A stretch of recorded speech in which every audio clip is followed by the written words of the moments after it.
এই বয়সে বই খাতার চাপ দেখেছো? আমিও কিন্তু এই সেম স্কুলে পড়তাম আর আমারও ঠিক এতগুলোই বই খাতা ছিল। আর সকালবেলায় তো আমার একটা পিআর প্যাকেজ এসছে, তো সেটার আনবক্সিং ভিডিও শ্যুট করলাম আর তারপরে লাঞ্চ করলাম। আর আজকে লাঞ্চটা আমার একটু উদ্ভট ছিল, তো যাই হোক। আজ মনে হয় শেয়াল মামার বিয়েও ছিল, একবার রোদ উঠছে একবার বৃষ্টি নামছে।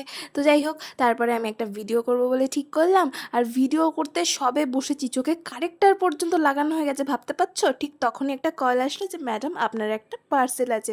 কি যে বলি, আমাকে যাতে দেখতে অদ্ভুত না লাগে চোখে চশমাটা পরে গিয়েছিলাম। আর কি পার্সেল এসেছে সেটা তো আমি এখন দেখাবো না, পরে দেখাবো আস্তে আস্তে ক্রমশ প্রকাশ্য। পুজো তো প্রায় এসেই গেল। হ্যাঁ, আমি কিন্তু পুজো সিরিজ স্টার্ট করে দিয়েছি আর রিলেটেড ভিডিওতে ট্যাগ করে দিলাম, তোমরা যারা যারা দেখোনি গিয়ে চেক আউট করে নিও।